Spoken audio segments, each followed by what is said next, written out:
This is Kexx. As I earlier posted today that I will have an exclusive interview with Honorable Halifa Sallah regarding the COVID-19 and issues that are surrounding him and the state of emergency that was declared by the National Assembly and through the executive, and issues that are surrounding the whole issue of COVID-19 in our country and the steps that have been taken so far. So our interview will be centered on these issues. Here I have Honorable Halifa Sallah. First, we will discuss in English for the international audience to understand why we are having this interview. And in our other programs, we will definitely give you the local language, both Mandinka and the Wolof version. But today we will center on the English version for the vast majority of the Gambian people to understand the context and what we are explaining here. And we have Honorable Halifa Sallah here with you. Honorable Halifa Sallah, the viewers are with you here. Thank you very much. I hope that we will be able to satisfy their concerns. Thank you, Honorable Sallah, for having you once again. We will just start directly to the issue of COVID-19, as we know that this has been a pandemic that has emerged in the world. We are faced with this pandemic, and the number has been increased in the Gambia here, and a state of emergency has been declared by both the executive and the National Assembly, since the executive cannot do it alone without the approval of the National Assembly. Can you take us through what is your take on the increased number of COVID-19 and the state of emergency? What are the regulations so far attached to the state of emergency, since there is divergent view of what are the regulations and people don't understand the whole issue of COVID-19 and the state of emergency? Information is certainly the driving force of development, and that is why the efforts the media fraternity is actually making should be commended. COVID-19 requires information. It requires the change of mindset. It requires the constant transfer of knowledge to those who never knew what medical science is all about. We, as leaders, must become concerned that you can only lead if people are alive. And if any matter arises that is capable of in fact carrying a genocide against the people, we cannot justify any delay in taking extraordinary measures to be able to address the tragedy that we call COVID-19. The nation would recall that the pandemic became a matter of concern at the level of the National Assembly, where the Select Committee on Health had done groundwork to find out the level of preparedness for any eventuality of having the COVID-19 virus invading the Gambia.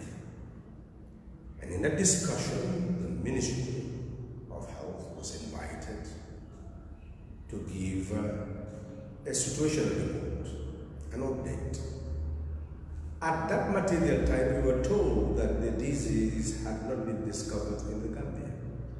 But that same evening, we were told by the minister at the national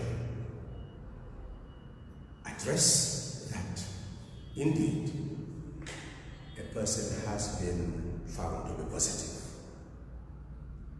and therefore the alarm bells were on, and we had to move into action.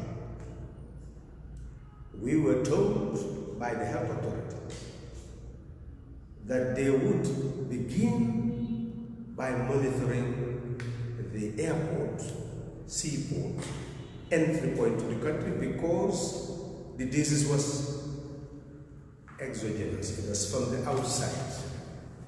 And if something is from the outside, then how do you address it? It's to prevent it from coming in. So the preventive strategy became the major strategy to be able to deal with COVID-19. Eventually, we were told that 4 people had been found to be positive. 1 had died, and 2 were under the treatment. That is one issue that needs to be clear. What is treatment? We are told that COVID-19 has no cure. So if you come again and say people are under treatment, and ultimately we are told that 2 had successfully gone through treatment, then you have the contradiction.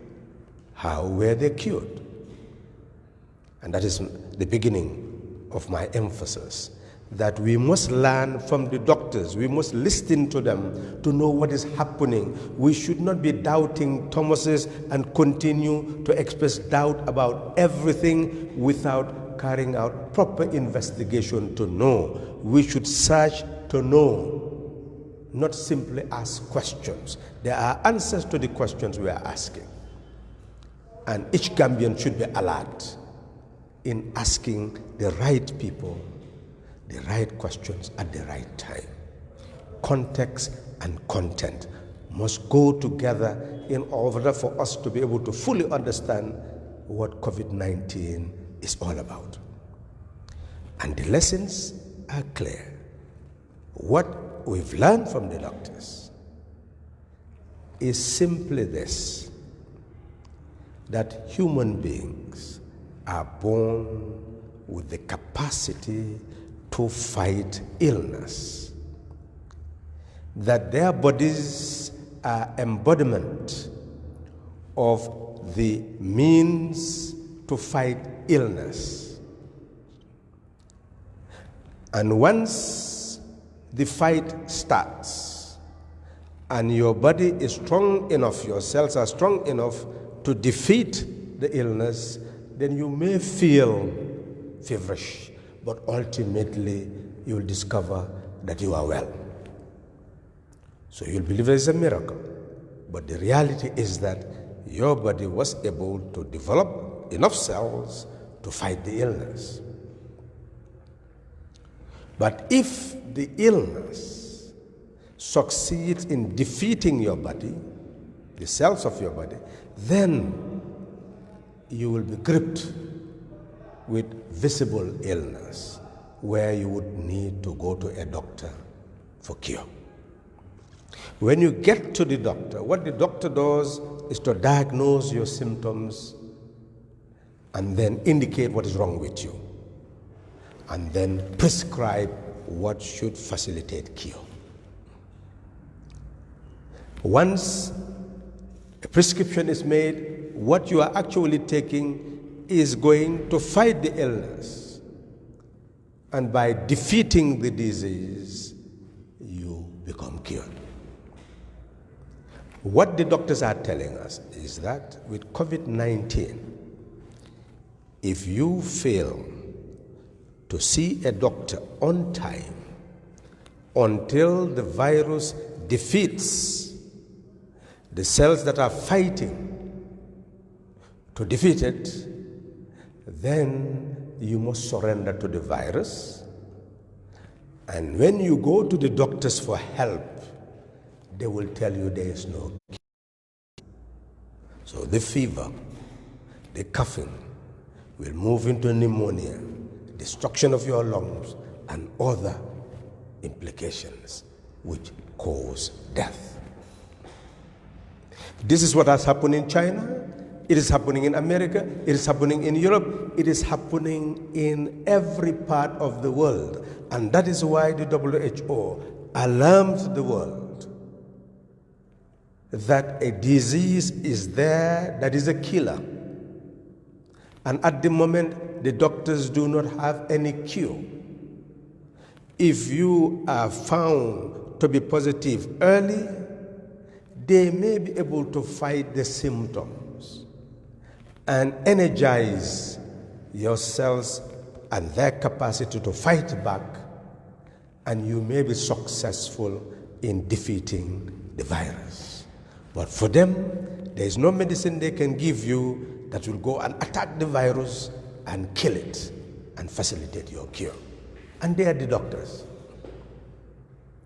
This is why when it became discovered that the disease is actually of course from the outside, but it is known that it can spread internally.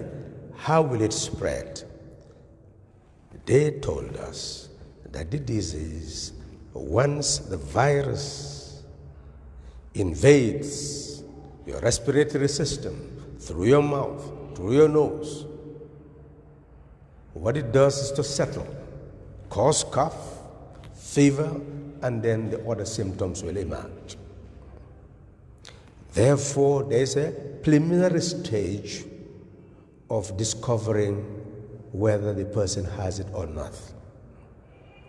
And the preliminary stage is a stage where certain symptoms are identified, the fever and the cough.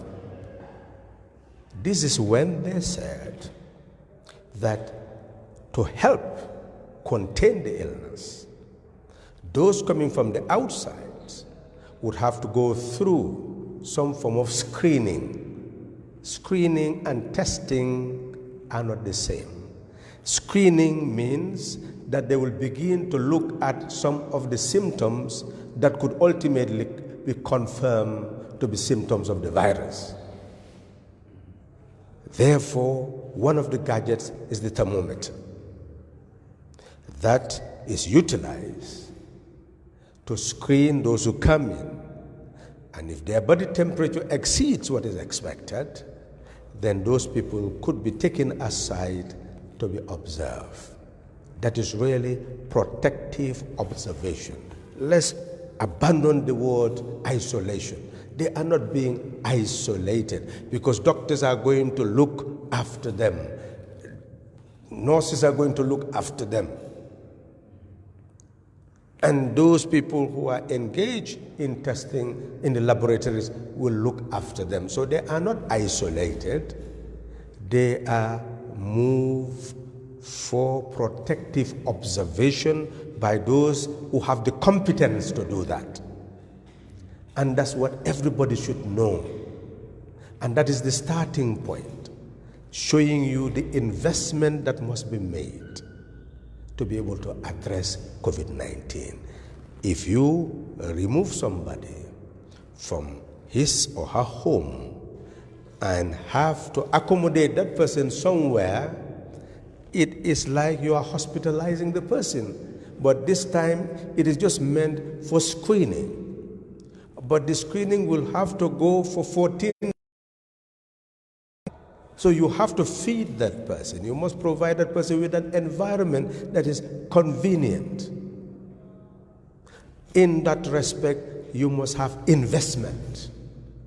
So there are financial costs.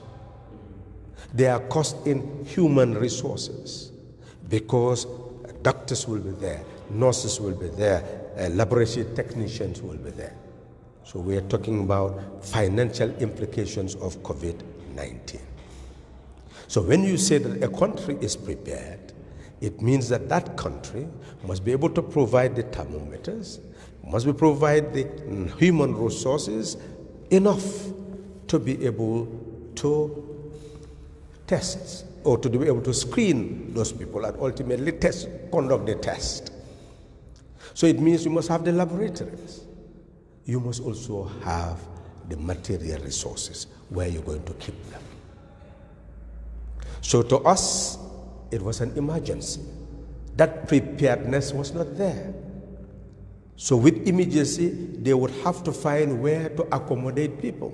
And they started accommodating people in certain hotels. Information is coming out that they are also accommodated in diverse places. So it is therefore significant to fully understand what is required to be able to address the problem. From that angle, Gambia started the process of screening and then holding people in protective observation. Ultimately, we heard about the 4 cases, and then you move from protective observation to actual treatment. Treatment means those people also will now have to be moved and be hospitalized because they are diagnosed to be positive. And in that regard, you'll have to go through the process of giving them what is needed to be able to help them to restore their health. But we are told by the doctors that the scale of infection and the time would make the illness to signify different symptoms at different times. So apparently, we are not told of those extreme cases where the person will have to need other things that would cost more, like the ventilators. This will cost more. People with extreme illness where they've lost total control of even their minds, that they are no longer conscious of what is happening, and they would have to be given support systems in order to enable them to gain more strength to fight back. Do we have all those things? We must anticipate that it can get to that level. And that is why the doctors told us from the very beginning that we must use preventive measures to deal with a problem which we are yet to have all the material resources necessary and financial resources necessary to be able to address if it develops to a large scale. Now, that is what brought about the government's responsibility. The government is expected to provide all the facilities necessary to be able to screen people, but also to be able to treat them. That will require human resources, that will require material resources. It will require equipment. As the problem increases, and here diagnosis mapped the problem to be in the URR as well as the West Coast health region, because health region is different from our normal regions. They have their own designation of West Coast health region, Western health region, and other regions. It appears that this is where from Banjul all the way to the Combos and then URR. What is very evident now is that while all the previous cases were said to be imported according to their own language, imported, we say from exogenous sources, they have 2 cases now, after the last declaration that 5 other cases have been found, 2 cases which resulted from infection from within, the spreading of the illness. So once you say infection from within, is that the illness is spreading to those people who somehow came into contact with people who came with the illness. That is the headache of the Ministry of Health, guided by Dr. Samate, that they do not know how many people with the illness had actually gone inside and have actually had contact with their family members and may have transferred their illness to them. That is the problem of the Gambia. And that is the focus. That should be the priority. Fundamentally then, since the health system was unprepared, is still not fully prepared, the health system must adjust contextually to the dynamics of the problem. Now we are beginning to understand the dynamics of the problem. We see visible people with the illness from communities. What should be done? It means that those communities immediately should be the centers of concentration. You must be able to shield those communities. You must be able to spray the areas. You must deal with the family. You must deal with the community. So the center of gravity of the problem would shift. And therefore, focus should be placed on that area where the illness is now visible. And that's what personally I would like to see, that wherever somebody has been moved, either for protective screening, observation, or have actually been found, we must accompany the family and the community, psychosocially, and also in preparation of protecting them from the spread of the infection. And that would require strategy. It would require people who will be able to speak to the family, because people don't want stigma. And when illness is stigmatized, then people run away from accepting that they are afflicted with it. So we must help people to understand that illness is an enemy, and the person coming is a friend to help you to defeat the enemy. That person is supporting you. That person must support you physically, medically, psychosocially, even economically. And this is the first concentration. What the government ultimately did was to tell the nation that in order to deal with COVID-19, there was need for a state of emergency. When you talk about a state of emergency, you are talking about law. It was essential, it is still essential, for the rule of law to prevail.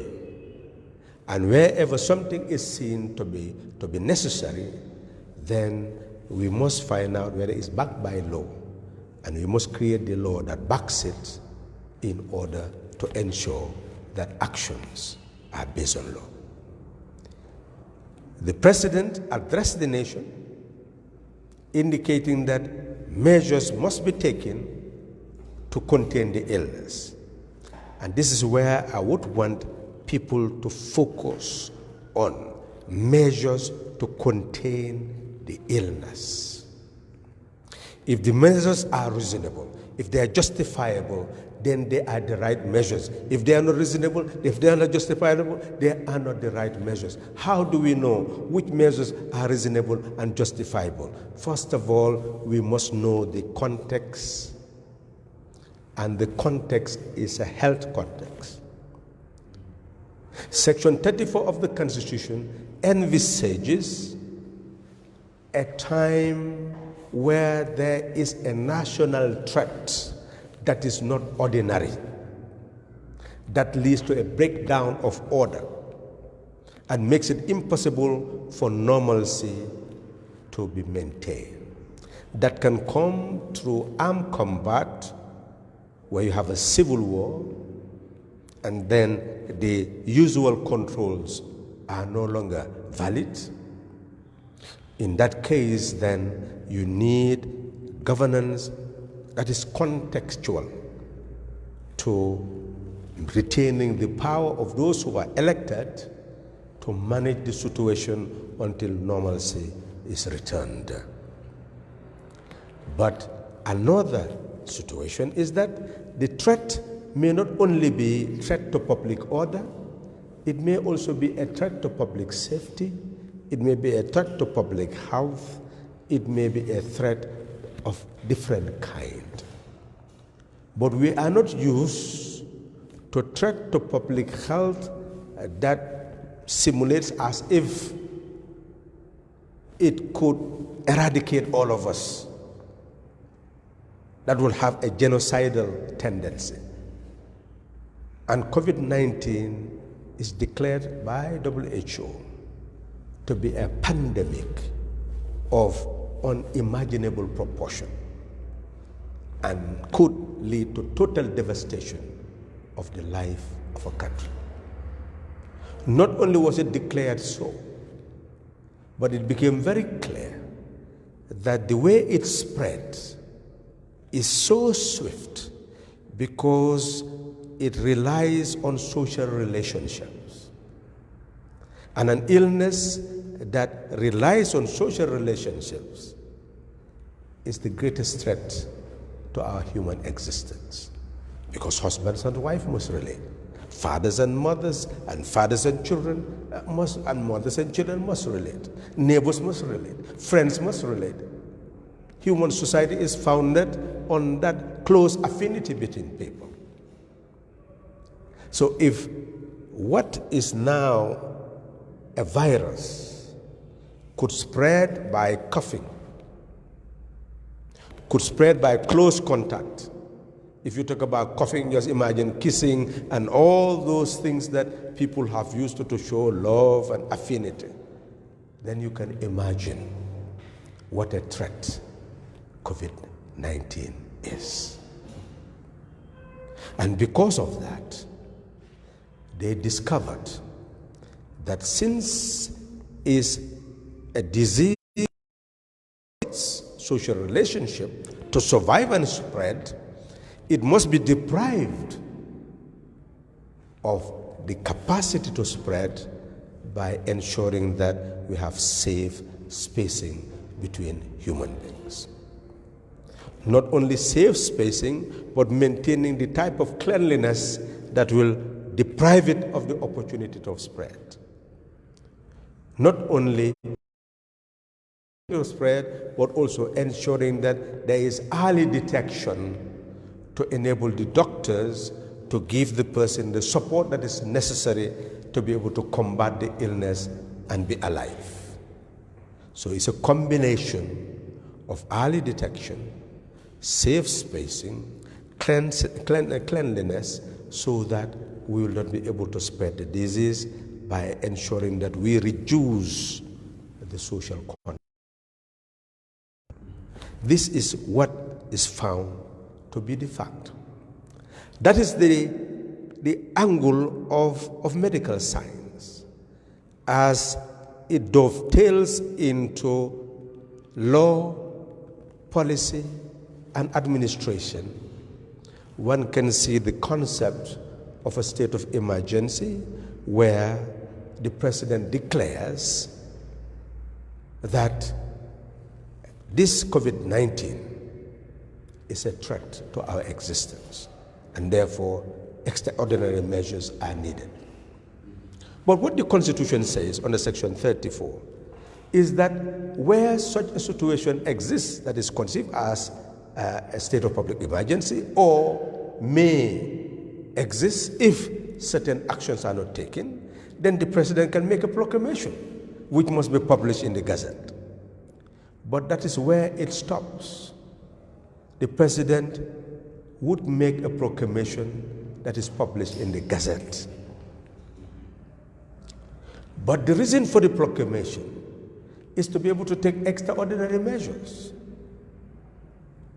But nothing is said about those extraordinary measures under Section 34. That is why, if you look at the proclamation made by the president and adding that, well, this action, these measures are not supposed to be done, even if the intention was good, what was said had no legal base, no legal foundation.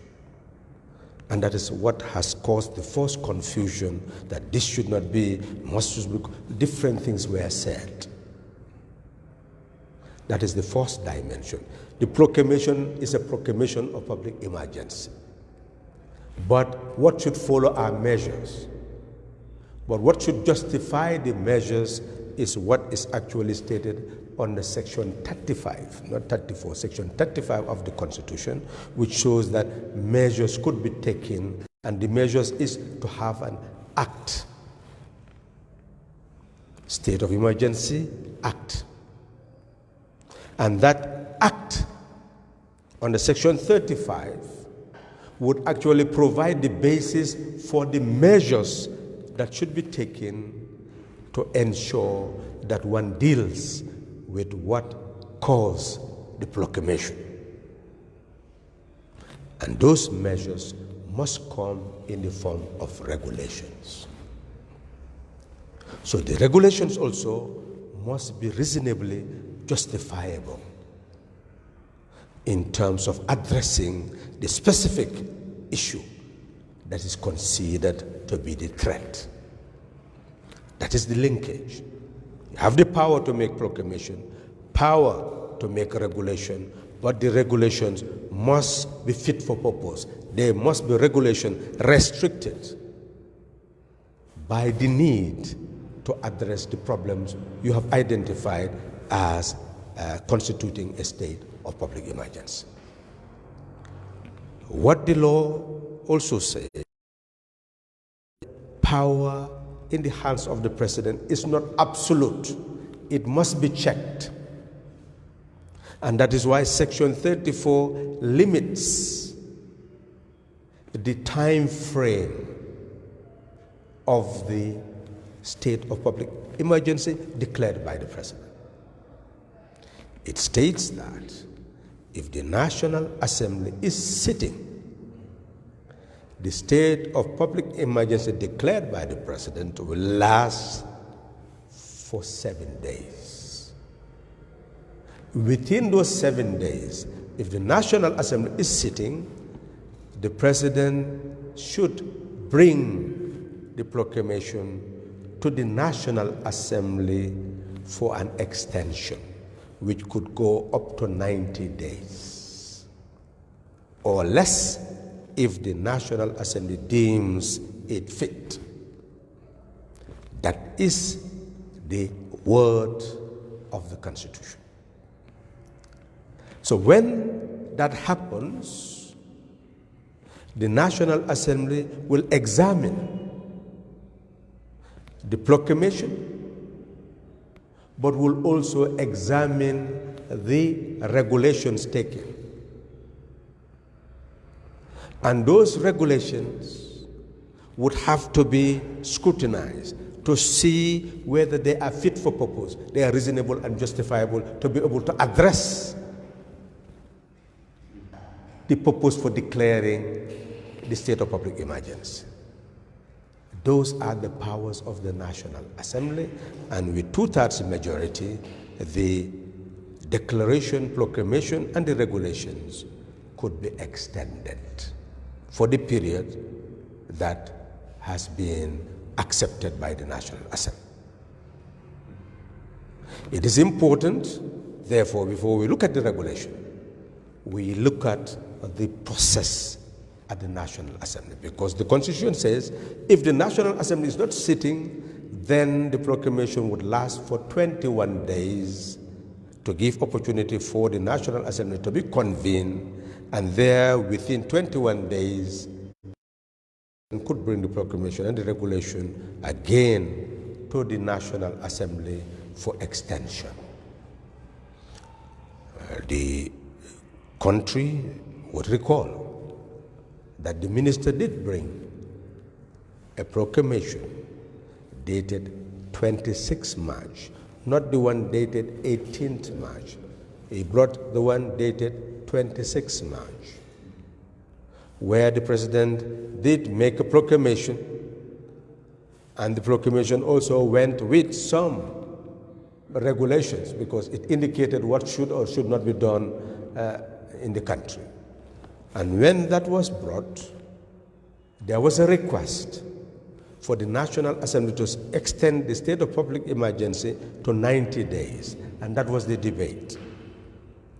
And people are divided in what happened at the National Assembly. It is important to help the people to understand the context, and then we interrogate whether what happened was right and proper or improper. The context was to bring a proclamation after the first one, declared on the 18th of March, had lasted for more than 7 days and had lapsed. And it was not brought. and a new proclamation was brought. And it was supposed to be supported because it was declared on the 26th. At the level of the National Assembly, I did raise the question that we had two proclamations. And one was supposed to last for 7 days because the National Assembly had indeed been sitting and had not been adjourned sine die. We just suspended the sitting. Therefore, why didn't they bring the 18th March proclamation before the 7 days lapse? That was one fundamental question raised. Number two, if the first proclamation lapsed, then the regulation also lapsed. Were the regulations being implemented after the proclamation lapsed? That was also a key question that was raised. It was indicated that if we allow this to happen, we are creating a precedent where the president can declare proclamation and it lapses, then come and declare proclamation, so you can declare that to eternity. So the provision that said the proclamation could be made is not also intended to give the president the license to continue to rule by state of emergency by proclamation. That would be a misconception of what the Constitution required. The Constitution required checks and balances. So in that sense, it was deemed necessary for what was being demanded to be referred to a committee of the National Assembly to scrutinize the proclamation, the regulation, and come and advise a parliament. Ultimately, the National Assembly members accepted that. And that is what was done. And eventually, the minister did indicate that they were not fully sure. In fact, they didn't know. That is the report of the National Assembly, that the National Assembly was sitting. But if they really knew, they would not have gone to the level of declaring a second one. They would have brought the first one. Fine. So now, history has recorded that whenever we have a state of emergency and the National Assembly is sitting, before the 7 days, will bring that proclamation to the National Assembly for extension. That is history. And it should be underscored. And the National Assembly should be seen to have done its duty to save this country from abuse of power. But many people are not saying that. When the national proclamation was made, many people started hiding in their homes. Everybody felt that that is it. Freedom will never be exercised by anybody again. Assembly saved the nation, and the nation should recognize that to show that the power of the president is not absolute. And number two, it became very clear in the analysis that even the regulations would require gauging by the National Assembly and endorsement by the National Assembly. So then the battle was, the executive requested 90 days. They were given 45 days. Some wanted 2 weeks, some wanted a month. We are now dealing with the content of the declaration. Yes, Honorable, before going there, I just want to throw you back because this has been a debate when the National Assembly actually decided, because there are few Gambians that do look at the Constitution and what they meant to observe during the agreement to declare a state of emergency for 45 days. They meant to understand that the Constitution said 3/3 of the National Assembly members must accept before it becomes a law or before it will be approved by the National Assembly. 3/3 must support. Two-thirds. The 2/3 must support that motion. But during your voting, we could not determine whether we actually have that 3/3. So they want to understand how two-thirds, how the whole process went and how did we lead to? Because it's a constitutional requirement, and National Assembly should be an institution that should safeguard the Constitution by adhering to the principles. How did you lead to that two-thirds of the National Assembly? Because according to them, they didn't understand actually whether you have the two-thirds of the Parliament. Well, according to the Constitution, whatever is done within the limits or remits of our standing orders, you cannot question any court of law as long as it is within that bounds. So that is what is saving the National Assembly to a certain extent, but certain things can be questioned in a court of law when it is questioned whether the law itself exceeds what is legally required by the Constitution. So if you do anything that violates the Constitution, ultimately that can be questioned in a court of law. That must be understood, because the court can even declare certain laws to be null and void by virtue of the fact that they contradict provision of the Constitution. And we should really bear that in mind.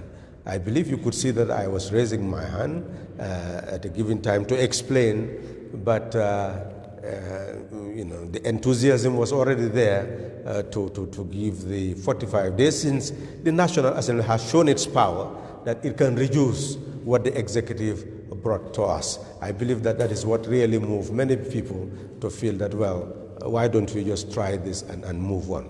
But in actual fact, the question of numbers is fundamental in decision making in the National Assembly. And there is a fundamental flaw in our standing orders that must be remedied as quickly as possible.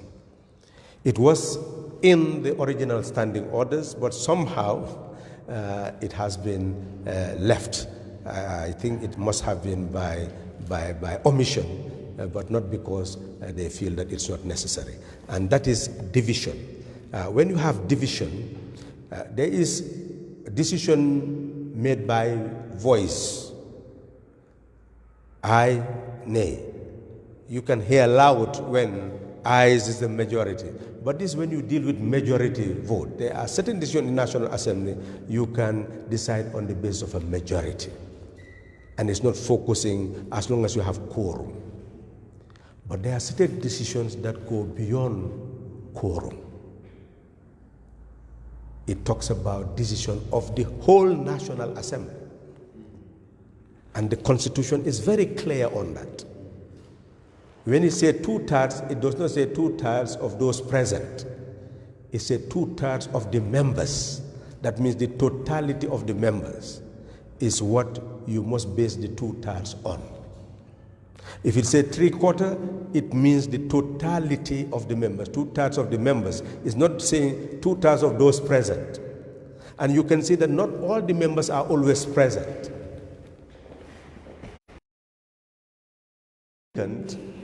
To have that provision, I'm sure that's one thing that any of us, and I'm sure each of us, should be prepared as quickly as possible to inject it in the standing orders in terms of division. That is why if the aye nay is not clear enough, then you must go into voting. And going into voting, you must indicate who voted, who abstained, and who voted against by calling the names of the National Assembly members. So in that, you identify how each votes, then you will count. And if you do not have two-thirds, the decision fails, even if the majority has voted for a particular thing. As long as it's two-thirds of the members, if those abstain are in the majority or are large enough to deprive the voters of two-thirds decision, then the decision fails. So therefore, it is important, therefore, to ensure that you know who voted for what. And it is based on that vote you can judge the National Assembly members tomorrow. That's why in some countries they will all tell you when this bill came, you voted this way, and then they will show whether you are conservative or you are progressive or you are anti a particular thing. That is important, and we must preserve that, and we must grow to adopt that. That's fundamental. It's a constitutional requirement. So you were going to the regulations, so I can just leave you to just give us what are the regulations, because this is something that we don't understand, most of the Gambian people, what is being regulated and what has been approved by the National Assembly, and it went further up to the transport, in regards to the restrictions that were made on the transport, the market vendors, the non-essential and the essential commodities. It goes further into so many issues. So if you can set light on this thing so that the general public can understand actually what were the regulations passed at the National Assembly. Yes, it's important to deal with the regulations, but it's also important to deal with the context. Yes. The context of the vote, the executive told the National Assembly that measures are necessary to be able to deal with COVID-19. And those measures come in the form of regulations. And 4 regulations were given to the National Assembly. That is also important. Yes, we had to treat them as regulations, but what is a matter of must is that each regulation must be published in the Gazette. And you should be able to go and purchase it at the printing department, government printers, and have a copy.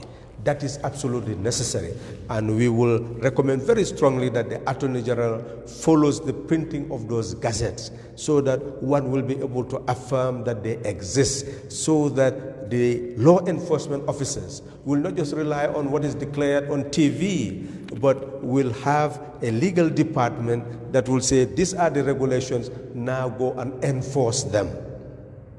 The Inspector General of Police must have a legal department where he is asked to enforce.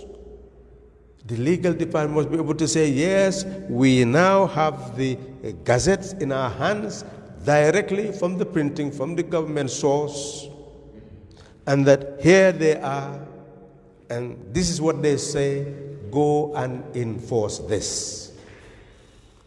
That is required. Otherwise, we will have impunity.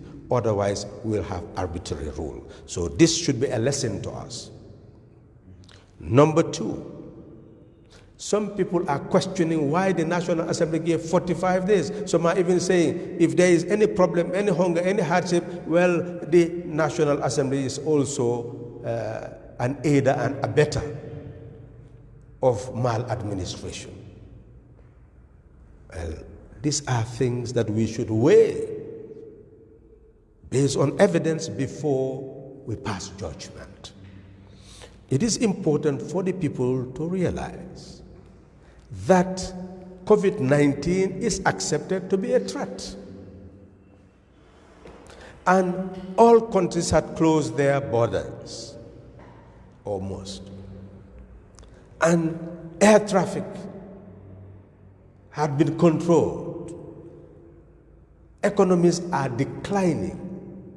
Why would a whole world commit sabotage against the economy of each country for something that is a myth?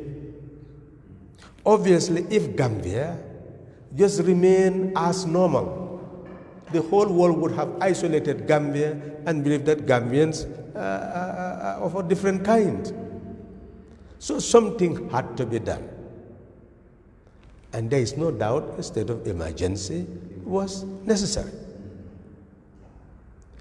What does it mean? It means that the government is telling us that these are the measures that we could take to be able to contain COVID-19 or to even it is defeated when it arrives. It is the right of the Gambian to go anywhere, to move out of the Gambia, to stay in the Gambia. Right of the Gambian that if you are arrested within 72 hours, you must be released or taken before a court. It is the right of the Gambian for you not to come and order that person against his will to say, I'm going to keep you somewhere for 14 days, and as they use their language, to quarantine them. What powers would the state rely on to do that? Those are emergency powers. And those are the ones they should spell out in regulations. And those are the powers that must be examined, to be seen, to be reasonable. So it means that if you arrive at the airport and they say you cannot come in, you are obstructing the movement of that person in normal terms. But if you are doing so based on a regulation, due to a proclamation made because of a state of health threat, then that becomes reasonable and justifiable only if the doctors prescribe why you should be held under observation, or who you should be taken for observation, protective observation, and explain how long. The doctors indicate that the virus will reveal its real strength within 14 days, that you should be properly diagnosed to have the illness or not. Therefore, protective observation would last 14 days. So it will be reasonable and justifiable to remove a person from the family and keep the person for those 14 days. That's what a state of emergency means. Now, if the state comes and said it wants to do that, you want the National Assembly to be opposed to that and say that people should just take business as normal, then the National Assembly will be seen to be an aider and abetter of genocide against our people. So whoever says that the state of emergency should not be supported would definitely not be thinking in the context of what COVID-19 is all about. Now, furthermore, it is very clear that if you are saying we must sit within 2 meters of each other so that we will be able to contain the illness, what is the medical basis for that? That's what the National Assembly should ask.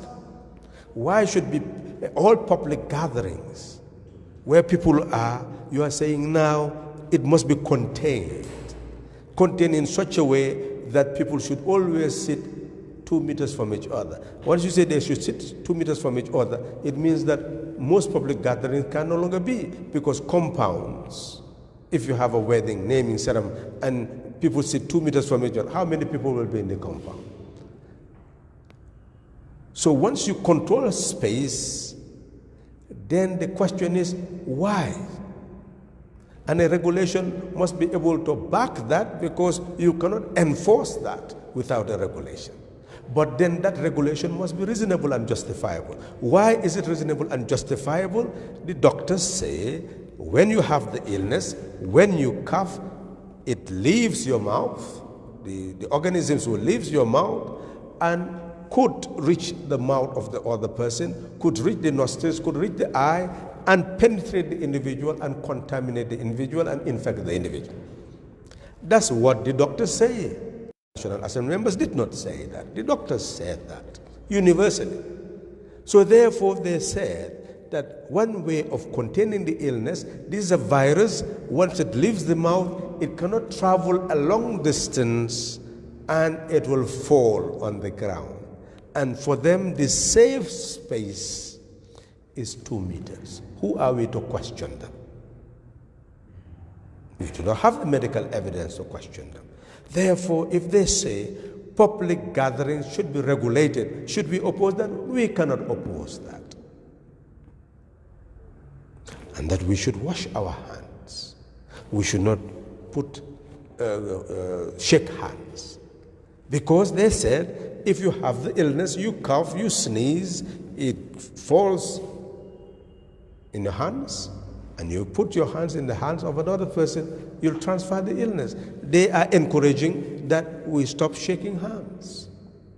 We encourage washing hands. So in short, before we go to the details of the regulation, No one doubts that the state of emergency is necessary. No one doubts that measures should be taken that are reasonably justifiable to be able to deal with COVID-19 pandemic. Then we go to the third phase. Are we convinced that we should give the state 45 days, 90 days, or less? What should be the basis of our decision? The basis of our decision is for the state to convince us that within 90 days, it will amass the material and human resources necessary and will utilize the regulation in place to be able to contain the illness. That's what the state is telling us, that within 90 days, if we are given the authority to extend the state of emergency, we'll be able to achieve that task. Is that a bad aim? It's not a bad aim. In fact, that is the precise aim that we should put in place to be able to deal with COVID-19. But the National Assembly member said, well, 90 days without any assessment would not be prudent to give. What we should try to do is to test what the state proclaims to be the measures. The proclamation, yes, is made, but we are more concerned about the viability of the measures in achieving the aim for which they are made.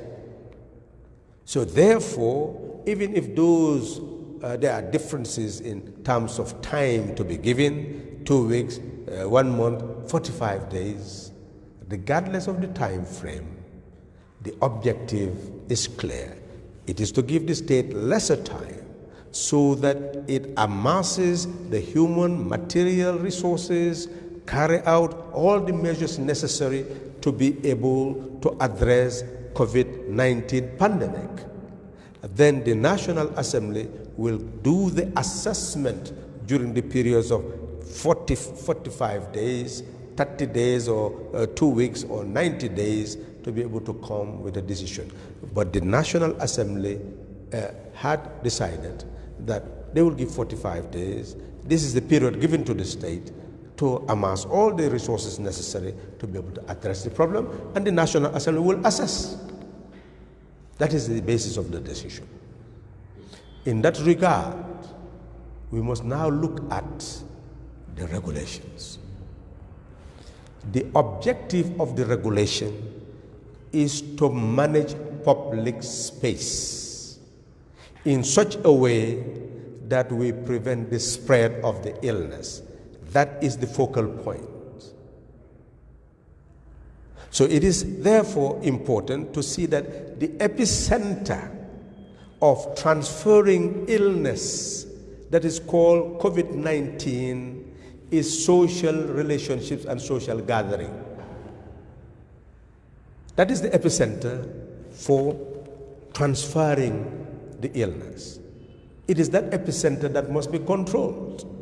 And that is why all the regulations aim to address the issue of public gathering, the public space, as well as the life of the people, the impact on their lives.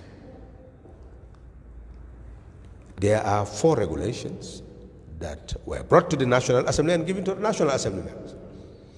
The 4 regulations, one of them is regulating what no one can do, the places where food is bought. The first regulation indicates that they will restrict how markets and places where people buy things are managed. And they indicated that in all the markets, they must ensure that only food items are sold and non-food items are classified as non-essentials, and those who have those shops or stalls would have to close them down.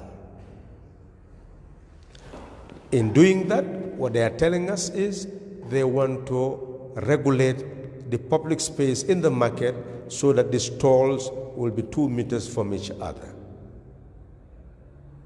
And those who come to buy will come one at a time to limit the contact between the seller and the buyer. That is the aim. Whether they achieve that or not is what we must assess, but that is the aim. And that is what the regulation says. The regulation further says that within 100 meters of the market, all that should be sold is food items and nothing more. All other shops that are not selling food items should also be closed. But that after 100 meters, business could continue, but on the new conditions of the 2 meters being kept and not more than 2 people going into the shops to buy at a time. These are the provisions. 2 meters everywhere, so as to maintain safe spacing. Is that being respected? That is the question. So in that regard, many people have shown their dissatisfaction that people going to the market from 6 a.m. to 2 p.m. is not enough. But if you look at the regulation, the objective was go up to 2 p.m. and close down, then clean the place, sanitize the place. Because the lesson is that the virus will not be able to reach your nostrils if you sit 2 meters away. But what happens to the virus? It falls to the ground or on objects. And it survives for a time because it's a living organism. Maybe doctors will tell you how long it will be. They are researching on how long will it be able to survive under the sun, on the surface, under the cold environment. That's for the researchers to tell us. But essentially, that's why cleanliness of the environment becomes important. But are they sanitizing the markets after 2 p.m.? Is it just a law for its sake? This is what we should examine. This is what journalists should go and find out. This is what the National Assembly members must also find out. But every decision would also have an implication. But let's go on with the rest of the regulation and we look at the implications and what should be done about the implication. Because some who have not been selling food are protesting vigorously that they are also going to be killed if they do not have means to survive. And they are also the buyers of the goods that are essential goods, and if they don't go there, still a business would not grow. So they are demanding for something to be done to address their fate, and I agree with them entirely that something has to be done and should be done with speed, without any delay, to address their conditions. But we'll come to that. Number 2, there is the provision of restriction in terms of transportation, reducing number of people in the transports and restricting the fares. So, and many of those people who own the transport are protesting vigorously. This means that they will earn less. So what should be done about that? Of course, they did that to encourage safe spacing, but at the expense of the economic interests of the owner of the vehicle as well as the person employed to drive the vehicle. What should we do? We will hear what they have to say. Something has to be done. It is absolutely necessary. They've also closed down quite a number of places that they call non-essential public places. They've also ensured that certain spaces are regulated. The going to funerals and all this, well, how do you ensure that they are regulated? It's not clearly indicated that you must have this, but if they say 5 people, but then the question is, do you maintain the distance? Because if you maintain a distance of 2 meters, could you be seen to be engaged in a public gathering? What is a public gathering? Is it when we sit 5 close to each other?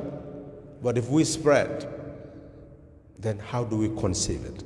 So there, my concern is, let's not focus too much on the concept of public gathering, but let's focus on the concept of safe space for us to be healthy,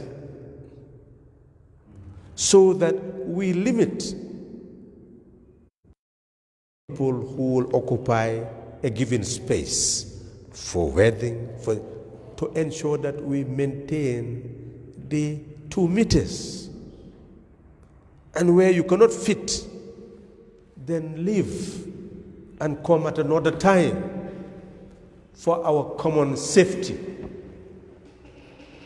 People were saying that mosques are closed. I said that is not part of the regulation. What is important is not what the president declared with a proclamation under Section 34, which gives him no authority to make regulation. It's under Section 35, which is not mentioned in the proclamation. So in that sense, the regulation is what matters that we have. And if we see any new regulation, we'll tell you. But it is important for those who control the places of worship to know that life is precious and COVID-19 is a killer, just like Ebola was a killer and killed many imams, because at first people doubted what it was capable of doing. And eventually many lives were lost.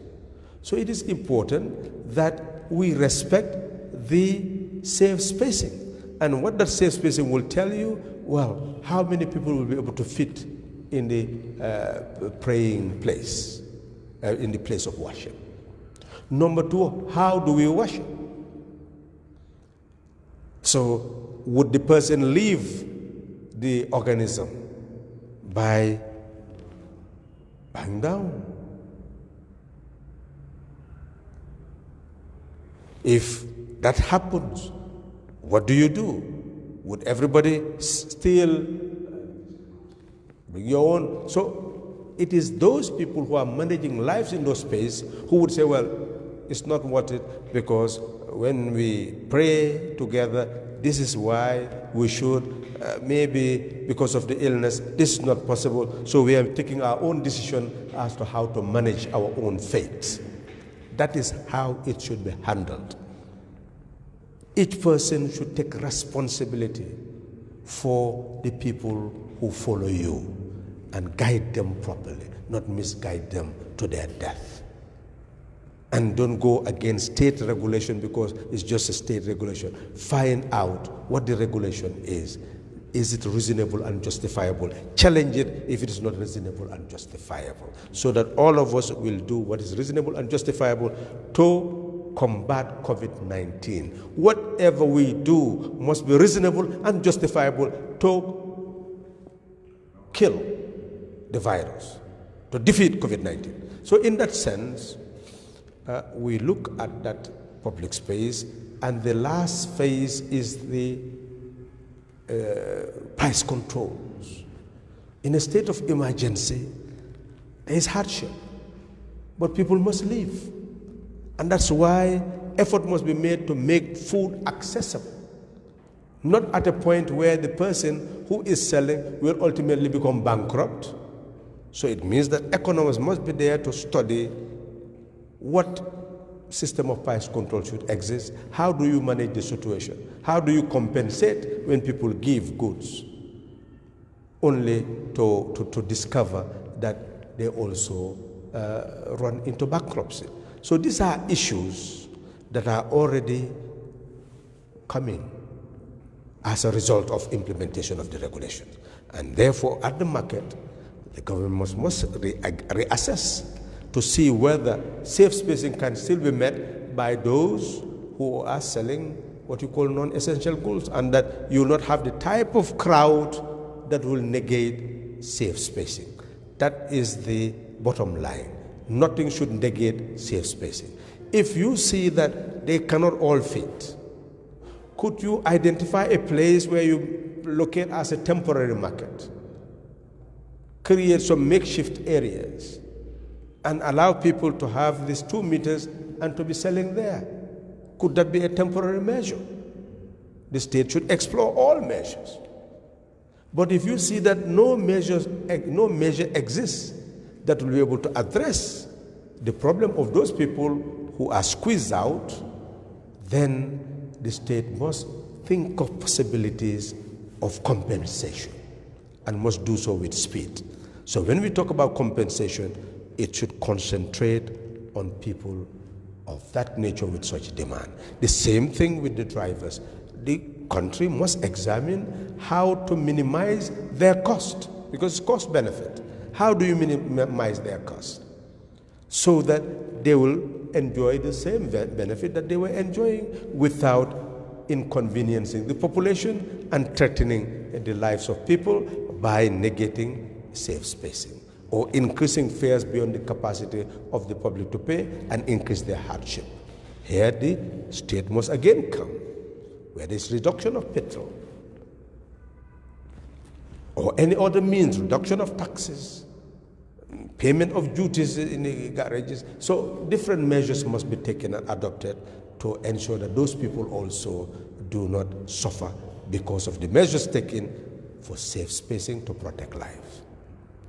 It is important all the way to examine all the other disadvantages. For example, at the Lumos, some people used to go to Senegal to purchase goods and sell. If the borders are closed, they are going to suffer. So in that sense, you must be able to identify and trace all those people who had been impacted on by the decision, by the regulation, and how much have they been impacted on. How do you address their hardship? That is primarily what should happen. Yeah. That's well explained, Halifa Sallah. You talk about the price control and you talk about the issue of the transport. You look at the Gambian context, country that one can say we don't have sufficient public transportation. We have individual owned transportation system. You pass the regulation that says that you must carry half of your passengers, and you even went further to decrease the fares rather than increasing them at the level, because they are losing 7 passengers or 2 passengers in their vehicle. And this has been a constraint that it has even put hardship in the citizens rather than, because you will close, because drivers are now protesting that they will not drive because it's not favorable for them. They are even losing rather than gaining, so they decide not to even brave the road rather than park their cars. And it takes passengers to pay 4 fares or 6 fares. They will drive from Westfield to Taboko and drop you down from Taboko to Brigam rather than going direct to Brigam because of the imposed tax on them. What would have been done by the government in trying to at least help so that it will be a win-win situation? The drivers who can ride the routes when they will not be running in the loss, and whilst the citizens who will have transport to go back to their work, since working institutions are still working, they are going to work and coming back. But we didn't see any strategy coming from the side of the government. And if you look at the price control too, I have a complaint from various people that they have seen the list of government price in terms of rice, but they have seen a huge difference, like the people living in the provinces and the ones in the greater Banjul area. They will say a bag of rice in the greater Banjul area is $1,050. But those living in Basse Jarason will buy it for $1,250. So for them, they have seen a discrimination. They thought the state would have at least filled those gaps in terms of transportation, where they will have warehouses and various regions, whereby they can purchase those rice and send it to the warehouse, and these people will buy it and they can come in and help, because of we are in an emergency situation and business has been closed. So what would be your take on these two issues? Fundamentally, we must look at what exists and what could be, the real and the ideal. The real situation is that the government says it must declare a state of emergency, it must have regulations to encourage safe spacing, otherwise we will not be able to defeat COVID-19. What should the National Assembly do? Say, no, it's all right, leave everything as normal. Of course, nobody will say that we should just fold our hands and do nothing. For the government, those are the measures that it believes could actually contain the illness. Is it right that we need safe spacing? Yes. But then, what about the implications? Do they have a task force to actually take note of the implications? That is what is important.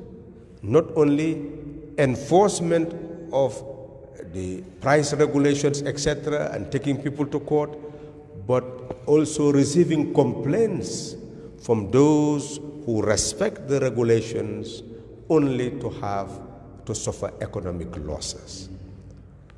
Fundamentally, schools are closed. For what reason? Because children play together, they play football, they are always with each other. And if you allow that forum where you fail to control the public space, then you'll be spreading the illness. So closing schools is designed to encourage safe spacing. But what do you do with the children? And how will they continue their education? You said you will use radio, you'll use television. How many of them will have that?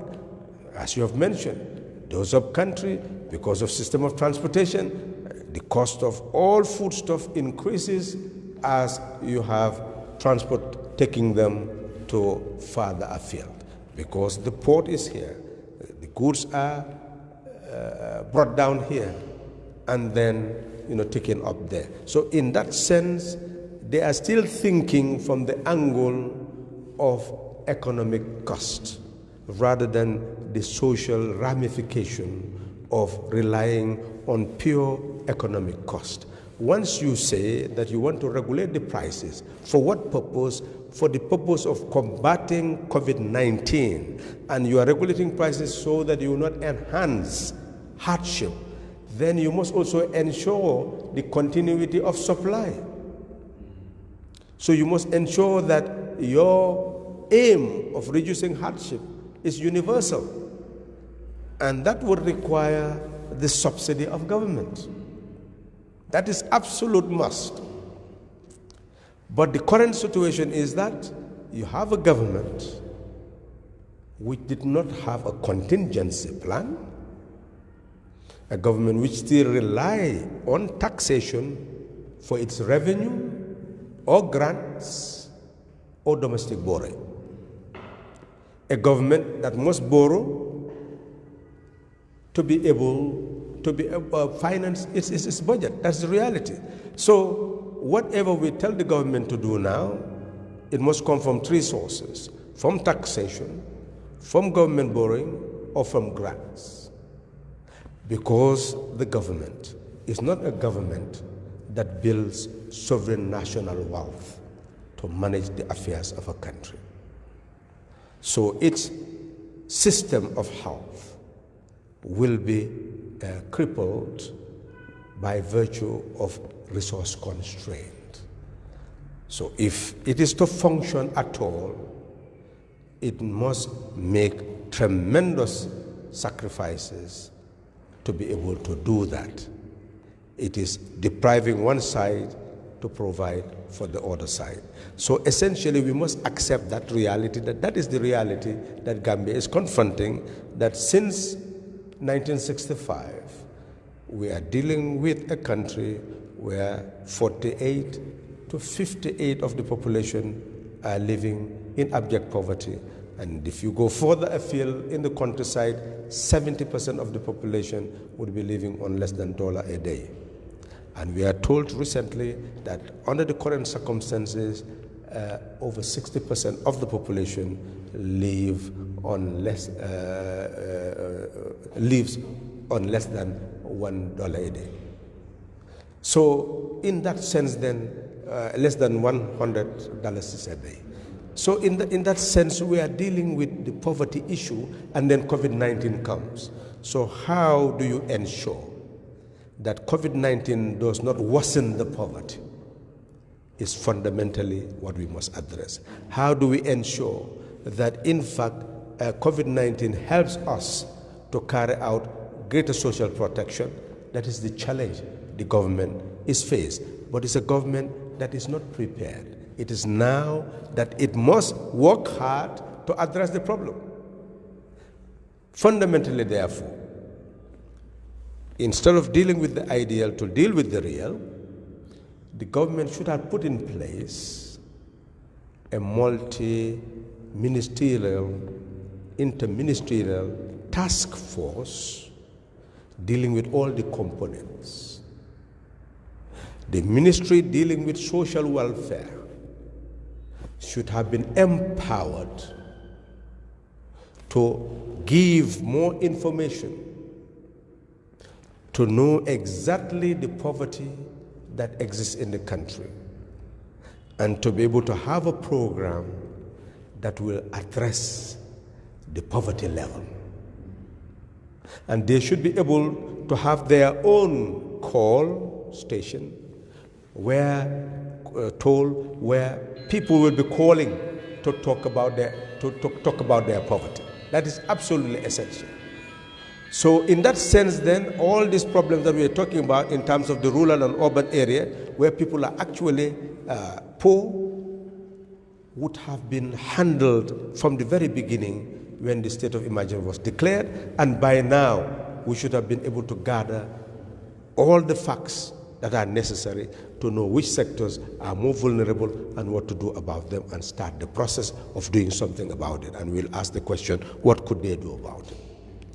Number two, we've seen those people who, by virtue of the regulations, are asked to sell at a lower level or frozen, even though they have to go and buy fresh goods and they don't know how much it will be in the market tomorrow.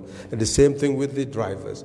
You need a toll where those people will immediately register their problem, and there'll be a group there studying it, technicians and the ministers, to know concretely what do we need to do. Is it reducing fuel prices?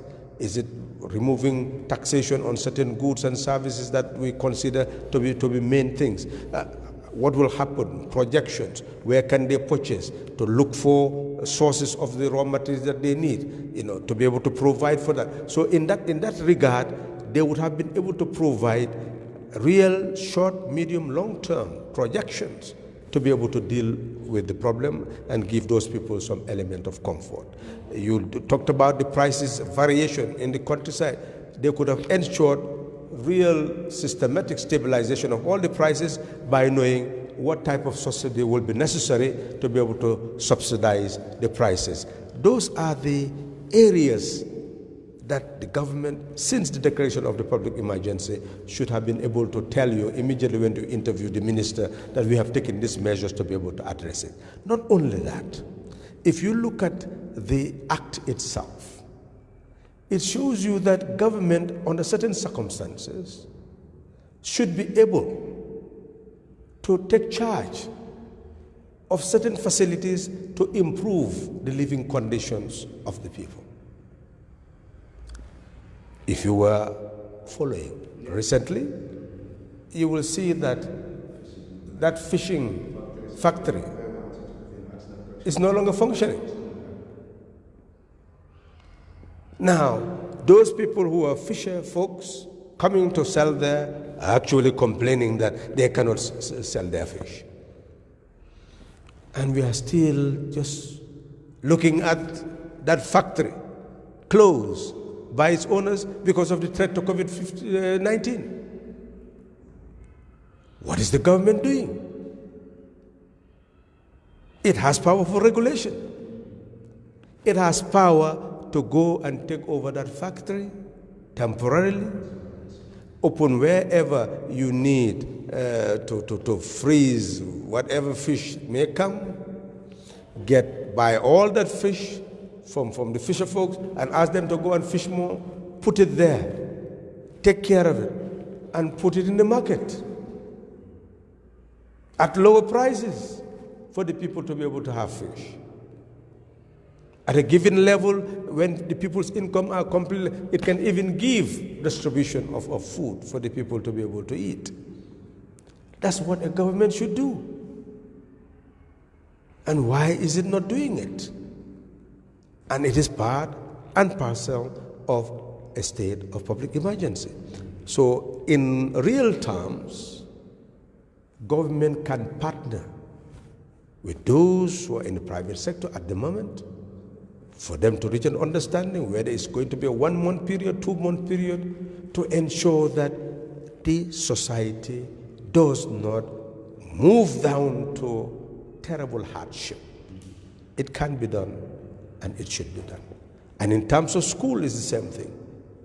You know, you will have a toll there to ensure, a call there, to ensure that whoever have children where problems exist, is not, they have no radio, immediately to call. And they could be provided with the facilities. That's where you should inject resources. And you should continue to harness resources to be able to address those concrete problems. So what is really required at the moment is not just to say that there should not have been a state of emergency, there should be no regulation, but impact assessment of what the regulations have done and damage control to ensure that whoever is disadvantaged is heard, and not only heard, but the problem should be addressed, is responded to. That is necessary. But in actual fact, most of these countries are not prepared for such emergencies. We have said it over and over again. Today, history has proven us correct. A state is a protector of the people. Now it's clear. States that believe that just leave few people to make a lot of wealth and they will be able to save the rest of society is not true. One should not be say you are against people making wealth. Fine. But don't make them protectors of the people. The private sector cannot be the protector of the people. The private sector can help in the productive base of an economy. But it is the state that is the protector of the people, and it cannot protect them without resources. That is clear. And that is why today you go to America, there is a lockdown. They are saying 9 out of every 10 Americans is in. The state must send checks before they saw this as a mechanism to promote laziness in society. And therefore anybody who is poor is lazy, so leave them there to suffer. But today, it has been proven to be false that everybody who receives a check from the state is a poor person. Now companies are receiving checks from state to be able to survive. Individuals are receiving checks from state to be able to augment their income, because the state is a protector of the people. But how can it be a protector of the people without resources? How can it depend on grants, on loans, on taxes alone? No. It means the material resources of society, our land, our sea, our atmosphere, must be exploited to the maximum and ensure that the state is capable of enhancing agricultural production. Are we really safe in terms of food production? How much food do we have in store? We are importing $2.4 billion worth of rice. If we do not receive grants in form of rice, how are we going to purchase all that and bring it to the society if businesses also collapse? So the lesson is clear. It is saying that each country must be self-reliant. And that is the philosophy that many countries have kicked against all these years. But poverty remains. And now the worst of poverty is being faced. All countries are suffering from the trend towards lockdown, and their economies are being ring-fenced so that essentially there is no flow from one country to the other. People's movements are being restricted, and those economies that depend entirely on services, especially the travel services, are bound to suffer extremely in terms of deprivation of revenue and resources and employment to their people. So in that sense, this is also a reawakening for us to understand that all countries have the productive base to be able to sustain their people, and that international trade is just a facilitator to our self-reliant development if we ensure that we trade on the basis of mutual interest and the basis of equality. The world of the people is now to be built. COVID-19 is a confirmation that we need a new world order, and our brains must begin to rethink what that new world order must be. We are not now given the choice. It is a matter of must that we must create that new order that promotes self-reliance. We can produce all the food that we need. The state could have had a cooperative bank. It would have facilitated agricultural production by giving seed, fertilizer, farming implements to the farmers. They would have produced all the rice and grain. By now, it would have been in stores. And what we'll do is to facilitate general distribution and ensure that we maintain a healthy population. And with that healthy population, we give them more to produce. Yes, Honorable Sallah, you have touched an area which is very deep when it comes to the issue of this COVID-19. And by studies for what we have seen so far, it has exposed the disorganized of the society that we live in. And we could see since the emergence of COVID-19, it has affected livelihoods of Gambian people to an extent that we have seen individuals, even some political parties or other individuals have gone into the community providing food for these people. But if you look at the quantity of food being provided, like saying they are fighting against the poverty of the people, you look at giving a bag of rice to someone, which we uploaded, that's what they can do. But one bag of rice, a 5 liter of oil, and this, for me, it could not eradicate it because the poverty of this country is continuity. People have been suffering for a quite long time. And these issues are not the solution. So what should be the approach of the government if individuals are doing this, going out giving food items to people that they know that their business has been affected, or this coronavirus has affected their livelihood? But we only see individuals going to house to house, giving them food materials for some political activities, and other Gambians in the diaspora even went further to create what they call National Go Fund, whereby they will be feeding the families that are affected. What should be the approach of the government in terms of situations like this? Well, I have talked about the real and the ideal.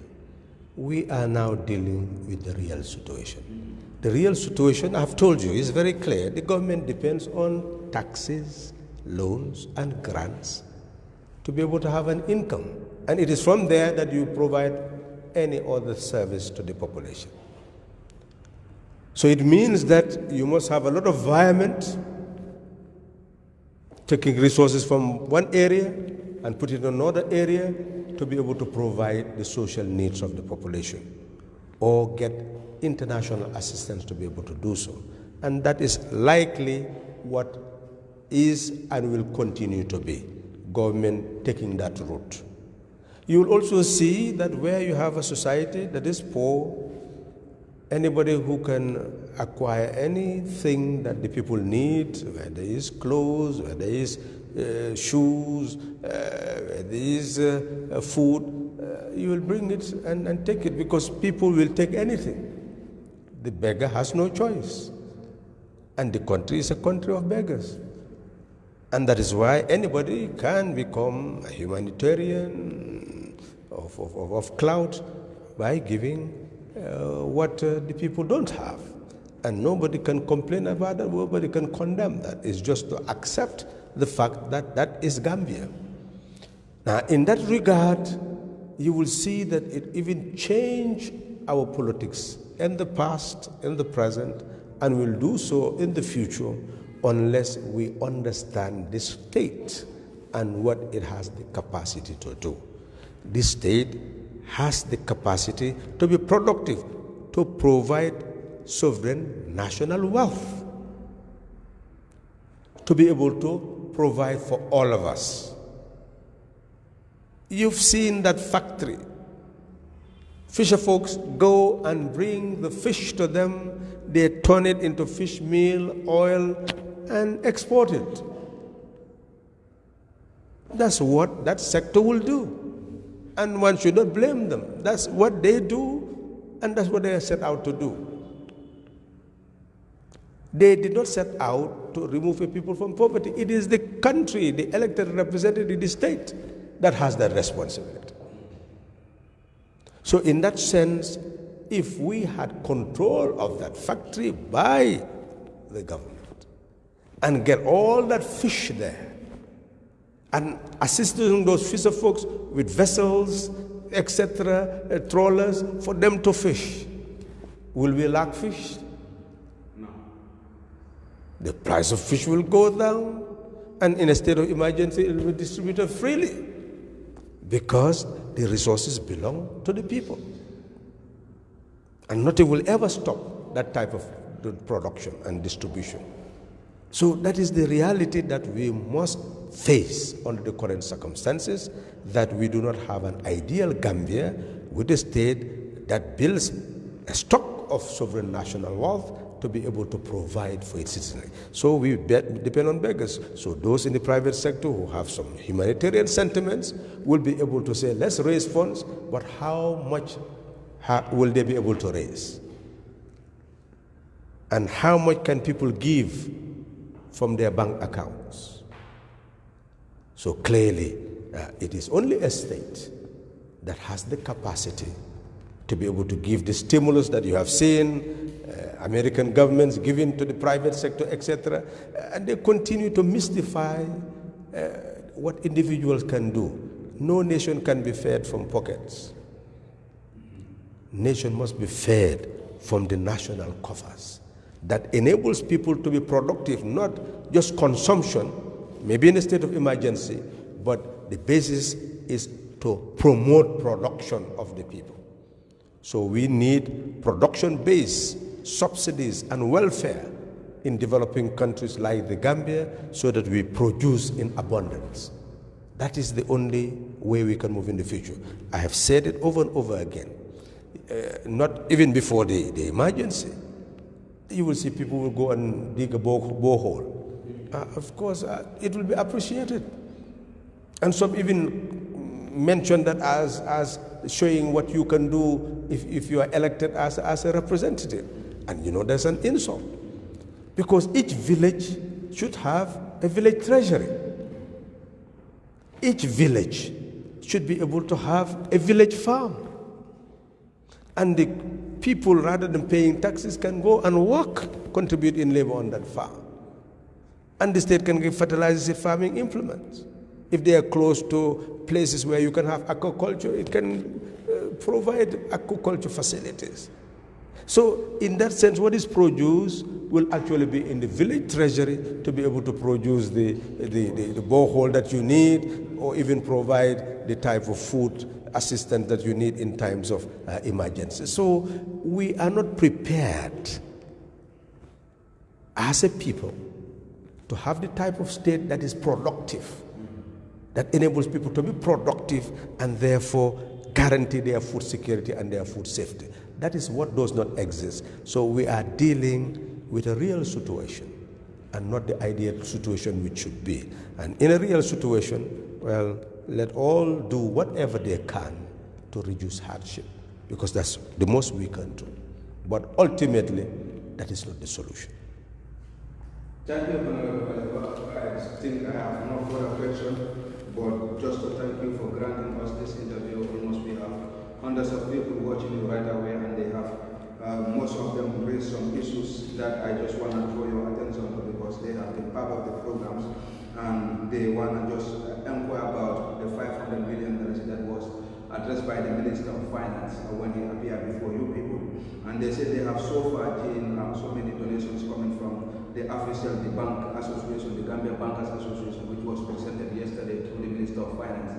Whether there is a committee in the National Assembly that will look at all these resources and make sure that these monies reflect to the intent purpose, that is COVID-19, whether the lives of the Gambian people or the medication that will be provided if it goes seriously, whether you guys will be ready to at least give and information to the population how these monies were spent, since the issue of the state of emergency came before you people to approve it, and you have made it very clear to the state that there will be a committee that will be monitoring the whole activities of the state of emergency, and there are funds that are coming because of the COVID-19, and 12 million, 10 million, 500 million that was approved by the national aid, that the minister said from the other budgets allocated, there was this $5 million that was approved. Whether you guys are ready to inform the public how these monies will be spent? It is very clear in the Constitution that every money received by the government should be paid into the consolidated fund. So it is important for all of us to bear in mind that that money must not be spent unless there is a law providing for it. So in that sense, the population should be well assured that the National Assembly is fundamentally prepared, individually and collectively, to continue to monitor what happened during this period. That is why a select committee has been established to continue to monitor the implementation of the regulations. I am sure they are currently sitting. I'm not to speak for them, but I'm sure eventually they have their press conferences and explain how far they have gone. So I will not jump the gun. I will leave them to carry on their duties, and you follow what they inform you regarding what they have been assigned to do on behalf of the National Assembly in terms of monitoring the regulations and looking at the impact assessment of the regulations within these 45 days, and then report to Parliament. This is what they've been assigned to do. It is also significant to understand that by virtue of different roles being played by different National Assembly members and different competencies, you are seeing explanations evolving on a daily basis, and transparency must come. The 500 million initially was announced to be allocated by government, and questions have been raised. I would not want to go deeply into it at the moment, because you've heard during the last sitting of the National Assembly before we adjourned sine die, they told you, the Minister of Finance told you that not a single butut has been spent on that 500 million. That's what we are told, and that's what we are going to take as the baseline for the fund. They've told us how they have managed to mobilize the 12 million for the health ministry to start. We've also heard from this health minister that the 500 million is not only for the health sector, that is also directly from the mouth of the minister. So what is important, and what we are recommending for the government to do, and it may have already done it, but we, the National Assembly members, will assess whether that has been done, is that you must have a work plan costed and shared with the National Assembly and with the population at large regarding where the money, the 500 million, if it is viable, because there is a law, Public Finance Act, which says under Section 29 that you can vary between budgetary agencies. So you'll have a ministry with different budgetary agencies, and you may allocate them billions. So in that sense, you can go to certain agencies, and the millions allocated to them, you take it and shift it to another budgetary agencies. That is possible, and we are waiting for the report of the minister. I am sure many people now know that the Minister of Finance is duty-bound during every session of the National Assembly to come and give report on budget implementation. So there is no doubt that whatever money is received and how it is spent will be clearly explained by the minister to the National Assembly, and we'll all hear it together and share it together. So people should not have any doubt about that. But notwithstanding, delay can come, And our role now is to prevent that delay by sharing our expertise in all domains. It is fundamentally important now for the Ministry of Finance with the team, health, and all the other trade to look to compute how much is being lost individually by those who are deprived from selling in the markets and shops, and drivers, traders, in terms of the price controls.